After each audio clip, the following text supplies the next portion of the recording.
Hello everyone, I'm Topher and I'm the Blue Collar Gentleman. I welcome you to my channel and I thank you for stopping by. In today's video, I'm addressing a very specific circumstance, joining an older person for a meal out. Whether you're taking your Aunt Ida out to lunch for her birthday, or if the boss is taking you out for steaks and cigars for landing that big account, there are a few things a gentleman should keep in mind when dining out with an older person. Mind your manners. Minding your manners is something that goes without saying for a gentleman under any circumstances. Open doors, pull out chairs, help with putting on or taking off a coat, chew with your mouth closed, and show up showered and shaved. Even our most progressive elders come from a different time, so make every effort to ensure their comfort. Some elderly people don't like the radio on when driving or riding in a car. If you're picking up Aunt Ida for that birthday lunch and she asks to ride in silence, you should accommodate this reasonable request. If you're meeting your elder at the restaurant, try to arrive early so you can secure a table by the time they arrive. Waiting areas in restaurants have limited seating, and if your elder has difficulty standing, you may have to rely upon the kindness of strangers to offer them a seat.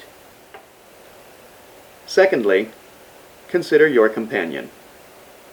If an elder wants to take you to dinner to congratulate you for graduating and discuss your future plans, don't take that person to a strip club or a rock and roll diner where you have to scream to be heard over the music. I'm going to go even a little further here.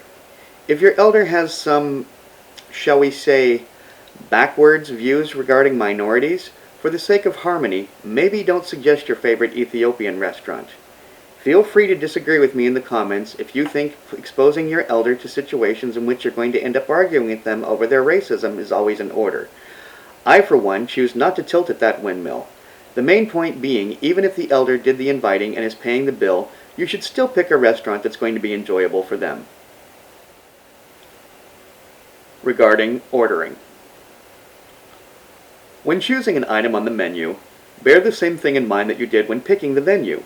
If you can't afford to take Aunt Ida someplace nicer than Mickey D's, celebrate her birthday in another way other than lunch. If Aunt Ida wants to take you out and you know she's on a limited budget, try to find a nice place with a cheap lunch special. Don't suggest fast food. That's not good enough for Aunt Ida, and she may feel offended that you think she can't afford something better. Plenty of great restaurants have lunch specials that come in as cheap or even cheaper than those value meals offered by a clown through a drive-thru window. Unless you're paying the bill, you should consider items like appetizers, a la carte side items, and desserts strictly off limits. If Aunt Ida's paying and she suggests sharing some garlic knots or a slice of chocolate cake, that's the exception to the rule. As for drinking, there's a chance that you'll be joining your elder for some drinks. There's also a very good chance that you won't. If Aunt Ida is a teetotaler, I'd recommend forgoing that hazy IPA with lunch. Even if she says she doesn't mind, it may be best to have an iced tea that isn't of the Long Island variety. But if the boss who's taking you out for steaks orders brandy to go with the cigars, obviously your elder has made it clear they're fine with imbibing. I'm not going to broach the subject of how to tactfully refuse alcohol now, but I will in a later video. Regarding conversation, I don't imagine that I'd have to tell any gentleman to engage in pleasant conversation, regardless of the circumstances. So don't swear, don't talk about your sexual exploits, don't talk about the booger sculptures you and your roommate are building, and don't talk about how last night's Coke was so good you still can't feel your teeth. Naturally, this isn't true for every elder with whom you'll be dining, but it's true for most. It's been my experience that elders really like hearing about what you're doing. If there's ever an instance in which a gentleman may do better to talk more than to listen, it's with an older relative. Some older people really don't have a lot going on in their lives, and it gives them great joy to hear what you're up to. But be mindful that time with an elder is precious. This might even be the last time that you'll see this person. So be sure to let them know you're interested in what they have to say. I've never been reproached when I ask an elder for advice. Their advanced age and experience is a source of great knowledge, so by all means, take advantage of it. Regarding paying the bill.